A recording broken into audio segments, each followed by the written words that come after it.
Well, hello again to all the boys and girls out there in YouTube land watching Georgia Beer Reviews. Back at you today with another one. And what I'm looking at is Tecate Light. This product is 4% alcohol, 110 calories.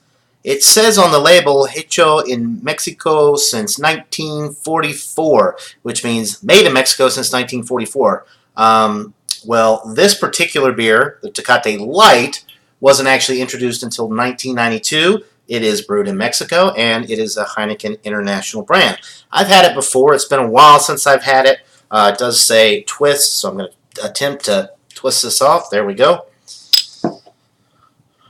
As you may know, if you've been watching my channel for a while, I'm really not super into light beers. I don't think they have enough body and flavor, but that doesn't mean they're bad. I just prefer a more full-bodied beer. So the color is light golden.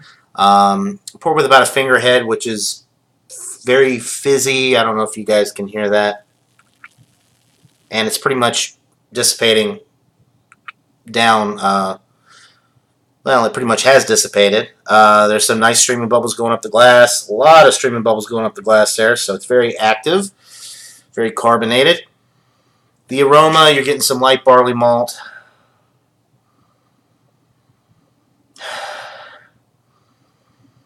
Maybe a little corn, some clean water,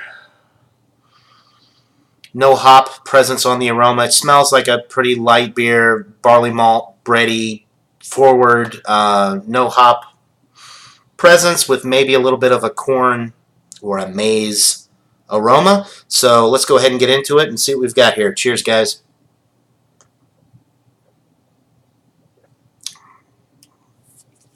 Very light bodied. The carbonation with this one is actually pretty high, which I don't remember it being that high, but it's pretty high, which is actually good for a light beer like this. It adds to the quality of the beer because there's really not much going on with this style. It's super, super light. The carbonation makes it very crisp. There's might be just a touch of a hop bite on the finish to balance it out. It's definitely more malt forward though. You're getting the barley malt. I'm picking up on corn. I know it's an adjunct beer. Can't remember if it's corn syrup or rice that they use, but it tastes like a corn adjunct that they're using here.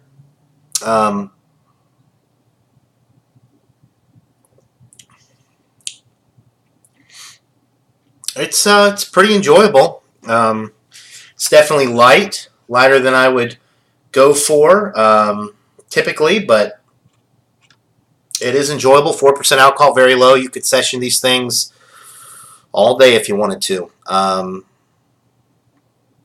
I mean, anyway, that's pretty much it. The barley malt, a little bit of breadiness, white bread crust in the middle of the sip, a touch of hops, a kiss of the hops, I guess you could say, on the finish to balance it out. Body is super light. Finish is crisp, clean, refreshing. It's ultra dry and super sessionable. So if you're into light beer, I don't see why you wouldn't like this one. It's very enjoyable. This would go well with a lime on a hot summer day out by the pool. Mexican beers and limes go very well together. Pretty much any American adjunct lager style beer would go well with a lime, but for whatever reason, only Mexican beers, people seem to only do that with Mexican beers, but a Schlitz or a Budweiser would go just as well with a lime as any of these Mexican beers. Anyway, that'll do it for this beer review, guys. I'm going to go with a 92 out of 100. I don't give higher than a 94 out of 100 for light beers because I don't feel like they have enough character to really be a solid A and get up there towards world class. You could argue and say that this is close to world class for the style of light beer. Wouldn't have an argument with you there, but overall, I think it's just an A minus, 92 out of 100. It's a solid beer. It's got good character, nice flavor, just a little too light for me. And I would much rather drink the regular Tecate over this because it's got a lot more body, alcohol, character, flavor, whatever you want to call it. So anyway, that'll do it for this beer review, guys. 92 out of 100 for the Tecate Light. Hope you're all having a great day. And until next time, everybody, cheers.